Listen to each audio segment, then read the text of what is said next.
quite a while ago, I hosted a Minecraft server with my friends. However, a problem I tend to notice whenever I start up new Minecraft servers with friends is that I'm the only one who really gets into it. So because of that, my friends, most of them haven't really seen what I've done on the server, which is why I'm sharing it with you. Somebody needs to see my genius. Okay, well, maybe genius is a bit of an exaggeration. And the reason why genius might be considered a bit of an exaggeration is because our first stop here is the library, which I'll be real with you, I suck at houses and other such buildings so bad. It kind of looks really bad on the outside, but the interior is a lot better. I kind of based the interior off of a library I've been to in real life before, so I think that's why it looks better than the outside. Got a nice little reading area up here. Most of these shelves are empty because they were intended to be filled by books that the players wrote. But like I said, I was the only one who really got into it. There aren't many books. You saw some down there, but there ain't much. This is the top floor with a little enchantment area there, more reading areas, more book areas, and this one block that I always forget to fix. Too late now, the server's ended. I downloaded this into a single player world. So yeah, first stop, not all that pretty.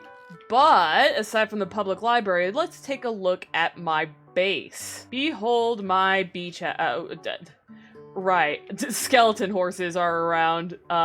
They kind of showed up during the final day of the server, which is hilarious because I didn't even get to make use of them. Yeah, welcome to my beach house. Over there you can see the portal to the nether. I didn't really know what to do with this space here, so I just kind of made a little bit of a workshop alcove here, and I think it looks nice. Hold on, I should totally turn on shaders for this. Oh, now that is so much better. Oh yeah.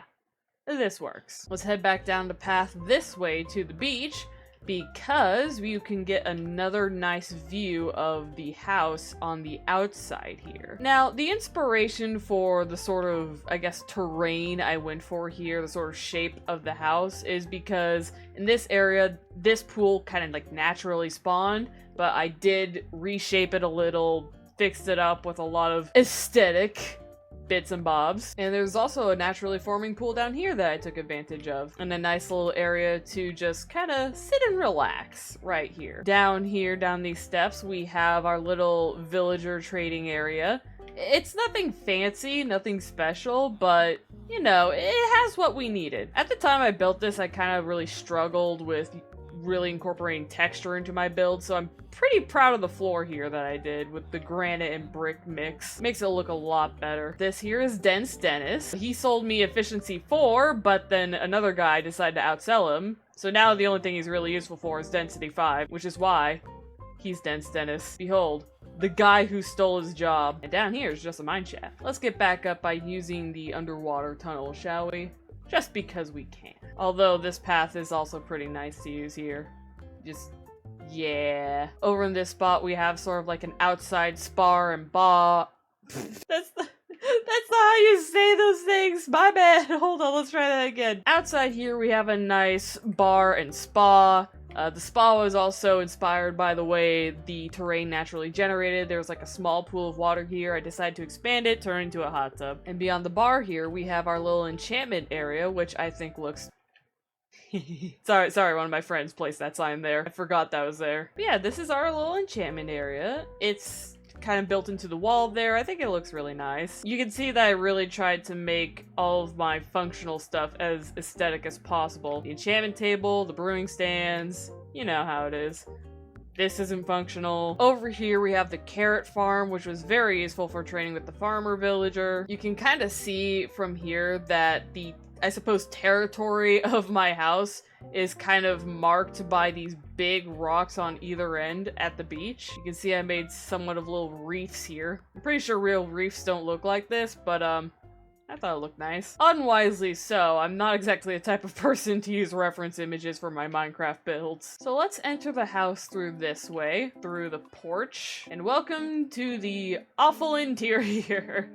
It's really not all that good. This desk wasn't even here originally. That was placed by one of my friends on the server. He was investigating my missing anvil. We have a small little smoker set up here for purely dried kelp purposes. That was also built by somebody else on the server. This too was placed here by somebody else on the server. You see, people on the server just love to come into my house and do whatever they want. All three of these things were done by different people. The upstairs isn't anything too special. I didn't really know what to do with this area, so I just kind of like placed those there.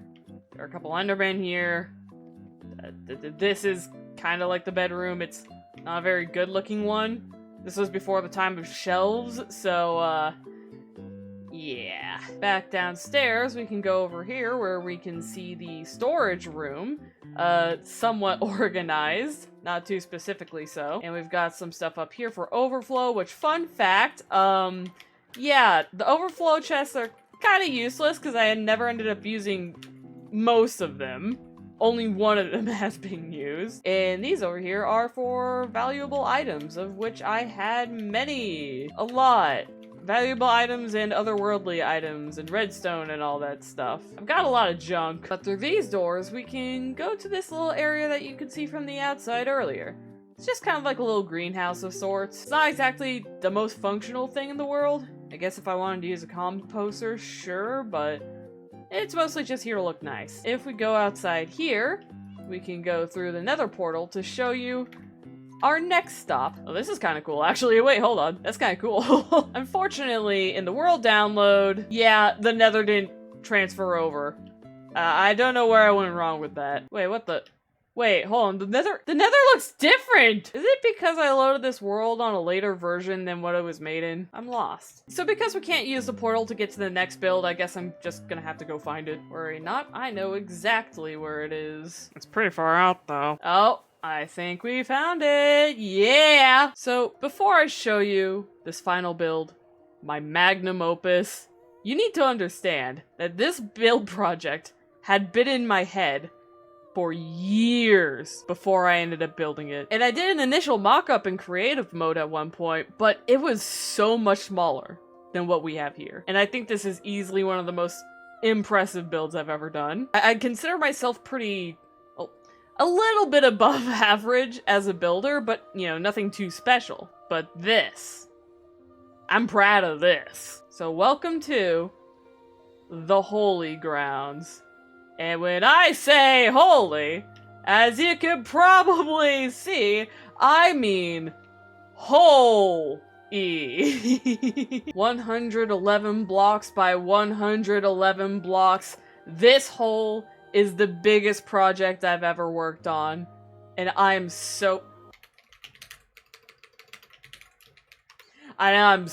proud of it. While we're up here at the top, you can see that I didn't really put as much effort into this upper area here because the big star of the show is what's down there. But I did at least give us an explanation for the waterfalls. We have a little cave opening here for a river to come through and eventually spill over. And over there, we have a portal from another world that's kind of spilling water out of it. In, I suppose, the lore I made for this build.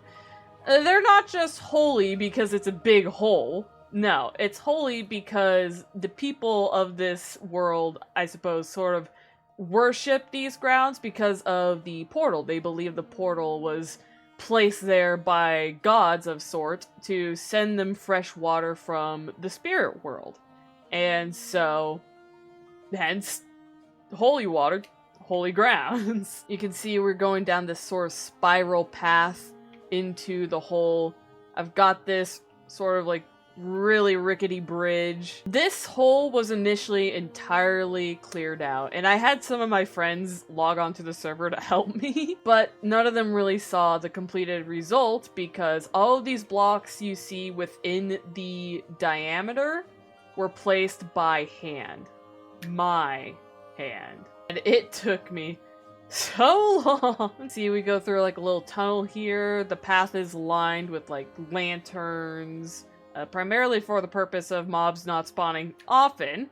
And I could have sworn I heard a wall monster in there. I swear I lit up the insides of these walls so that wouldn't happen. Dang it, man. You see, we've got a nice little bench here to rest, but we also have this view here where we have the shrine that was built inside. I didn't really know how to make the shrine look, but you can probably tell by the torii gate up there and the general vibe of this. I definitely was going for a sort of like Eastern Asian style. From the shrine here, we can get really nice views of the landscape around us. We could go back down this path here and continue our way down the spiral. Let me tell you something.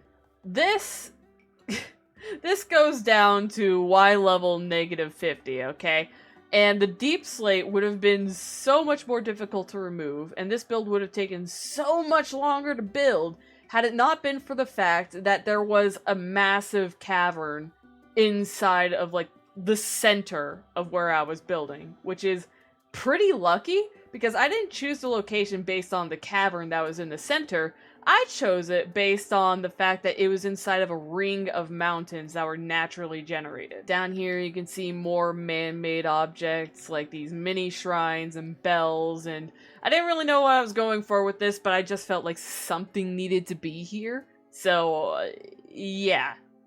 This stuff. We've got some rocks spattered about over here, and a little cave entrance. And we can go through the cave here. I'm not happy with how flat that roof is. That's not a roof, it's a ceiling! But continuing along, nevertheless, we can see that this opens up to the bottom of one of the waterfalls. You can see very clearly here I use glass and glass panes for sort of a splashing effect, you know, like the foam at the bottom of a waterfall. I'm pretty sure...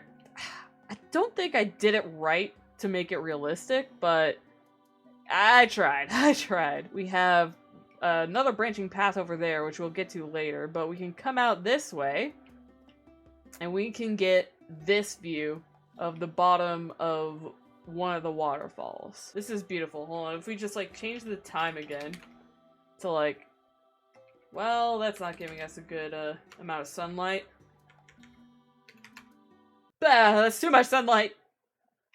Oh, hey, Roach. So, fun fact, Roach here started out just being on the top of the mountain, but then he fell into the hole while I was digging it, and he just kind of survived through everything, and now he's here at the bottom. I love Roach. One of my friends who is helping me actually is the one who named him Roach, because he just didn't die. And we were using TNT at one point. But yeah, just look at this view from the bottom here. You can see we have like another small bridge here, and over there we can see the other waterfall ending, splashing down, and then pouring down here into the central river. I really tried my best to make these areas feel incredibly relaxing. And with that said, I am now incredibly unrelaxed because I just realized I forgot to put the salmon in! That's fine though. That's fine. We don't need to worry about the salmon. A little area that I've been neglecting to show you is just beyond this bridge here, this little hut right here, which is dedicated to the groundskeeper. I would have put groundskeeper if, you know, there's space for it, but it would have been awkward since there's not. So it's just the hut of the keeper. This is basically the house that belongs to the person who's in charge of maintaining the holy ground. It's nothing special. We've got a few cabinets here, an oven of sorts. You know, just... You've got a nice little living space here. And then this is the bedroom, and then this is where shelves were invented. So unlike the bed in my base, this bed actually looks pretty decent. Now you may have noticed all these chests here. These chests contain the materials that were gathered through digging the hole. And keep in mind, not all of the materials are even in there, because a lot of them were exploded or just left to despawn on the ground. But check this out. All the blue shulker boxes, and yes, I color-coded them. All of the blue shulker boxes are dedicated to stone, and we have a lot of stone. We've got the light gray ones dedicated to cobbled deep slate, regular ones dedicated to etc. materials in the building process. Magenta is also dedicated to etc. stuff, but like a lot of ores. We got bam, bam, bam, bam, bam. We got a lot of quartz because I had villagers to trade with, and chains.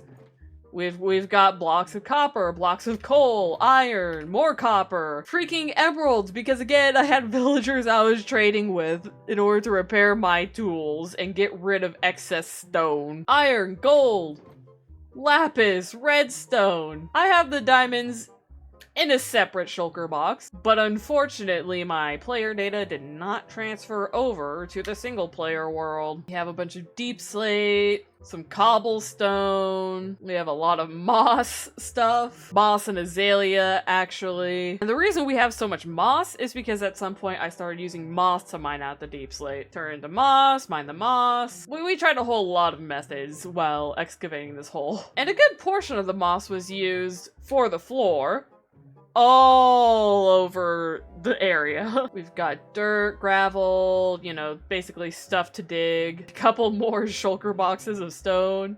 Andesite, diorite, granite, tuff. That's what's in all these boxes. And even more of it down here. Given the fact that a lot of those materials were then used to further build out this place, yeah.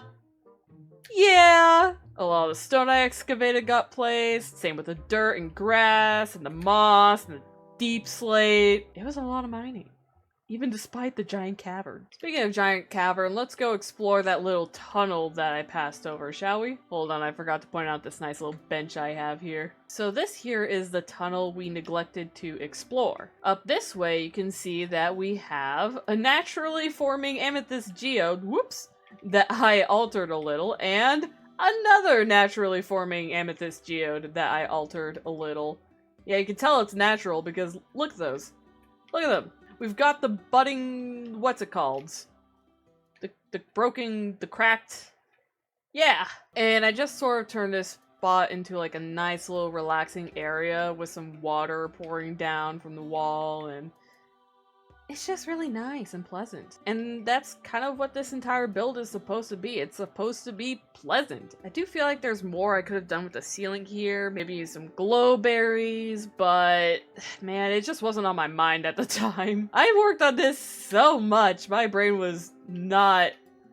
This took a lot of willpower. There are some areas in this build that I recognize look pretty scuffed, but overall, I'm pretty happy with it. It is easily the biggest Minecraft project I'd ever worked on. It was a real challenge. The biggest challenge being motivating myself when I know that I'm probably the only one that's going to see the final result in person in its full glory. And that's why I'm so glad I've decided to just share it with the internet. I don't know any of you out there, and none of you know me, but this is pretty cool, ain't it? I just realized I never really focused on the portal here, actually.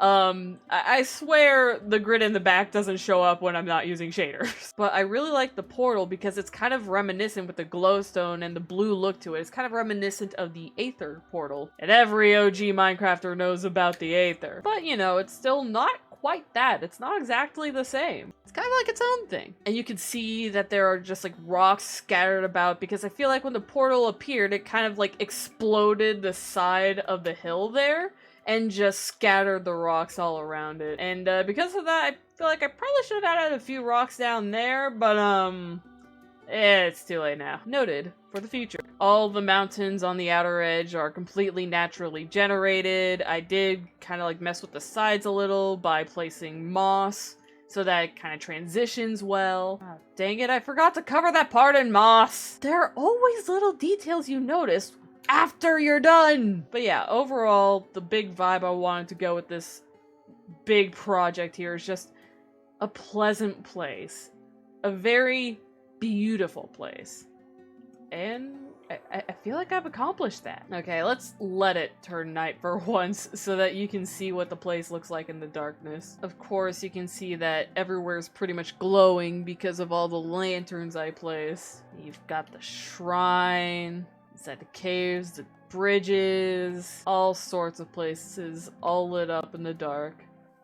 And it is beautiful. Gosh, I love what I've done with this place. I forgot to mention that I also wrote lore. Just kind of like a little bit of holy texts for you. And you know, while we're still here, I may as well give y'all a fun fact about the hole. So I discovered as I was digging the hole that there is an ancient city just outside of the range I was building in. And this city is completely unlooted. I just never got around to it. I already looted Ancient City. And how lucky is it that I was just out of range to where I wouldn't trigger any shriekers? That's some insane luck, man. So yeah, that's my holy grounds. And I guess since this will be the end of the video, those were all my builds that I made on this server. And I don't think I've ever made a building as beautiful as the beach house, and I don't think I've ever made a landscape as beautiful as the giant hole. And, you know, of course, they're not perfect. There are plenty of things I could have done better. I could have textured the walls more. On the beach house, maybe I could have looked a bit more at how that's not a word. Architecture is supposed to look. And those are just a few examples of things I could have done better, but overall, I'm happy. I'm really, really happy with this. Well, I don't really know how to end this video, so I'm just going to end it off with showing you that this painting has a secret area behind it. And behind this painting is another area that nobody else has found. So everybody, thank you so much for watching, and I'll see you later.